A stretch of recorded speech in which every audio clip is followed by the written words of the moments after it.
Hi boys and girls, it's Allison again. I'm here for FCA Camp Online 2020. Today is day 4 and we're going to be talking about 100% others and serving.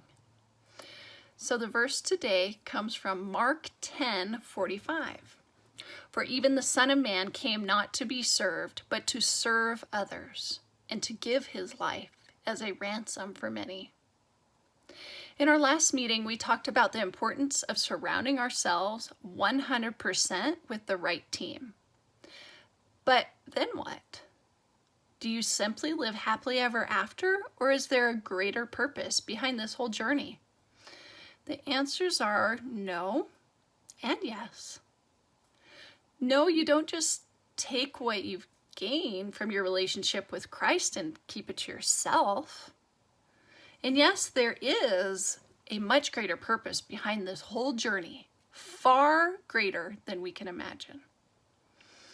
What we experience as believers is first and foremost meant to glorify God.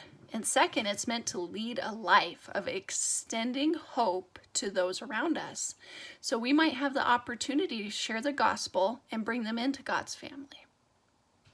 It's all about giving 100% of yourself to serve others and lead them into a growing relationship with Jesus. So, giving 100% to others, what does that look like? God didn't send his son to be sacrificed so you could enjoy a life-changing relationship with him. He wants all humankind to receive the promise of eternal salvation. That means those who accept salvation are responsible for sharing the gospel message with others. Here are 3 ways you can accomplish that mission through servant leadership. Number 1, serve the body. Everyone has physical needs, right? Serving those needs is often a great introductory way to show people that you really care.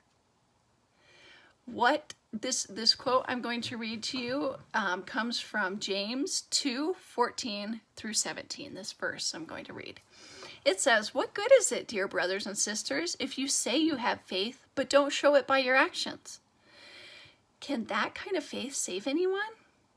Suppose you see a brother or sister who has no food or clothing, and you say, 'Goodbye and have a good day. Stay warm and eat well.'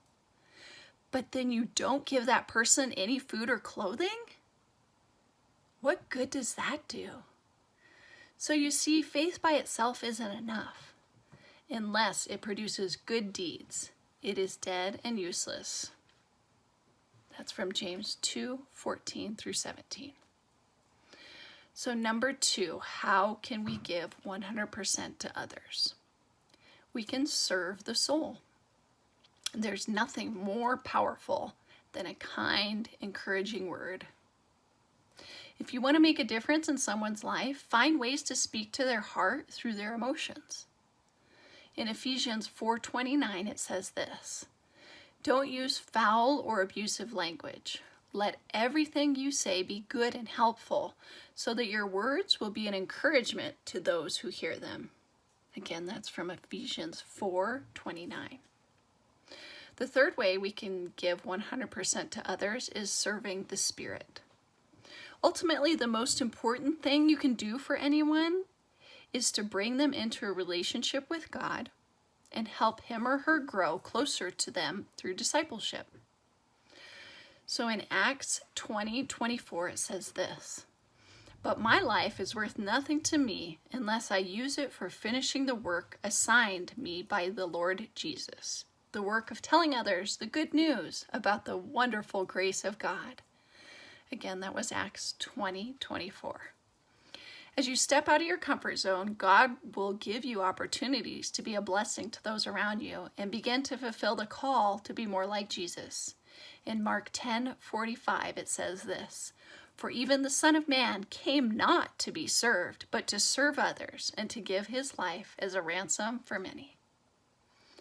So remember, we give 100% by serving and leading others into a relationship with Jesus Christ. So the question for today is, how can you give yourself 100% to serving others?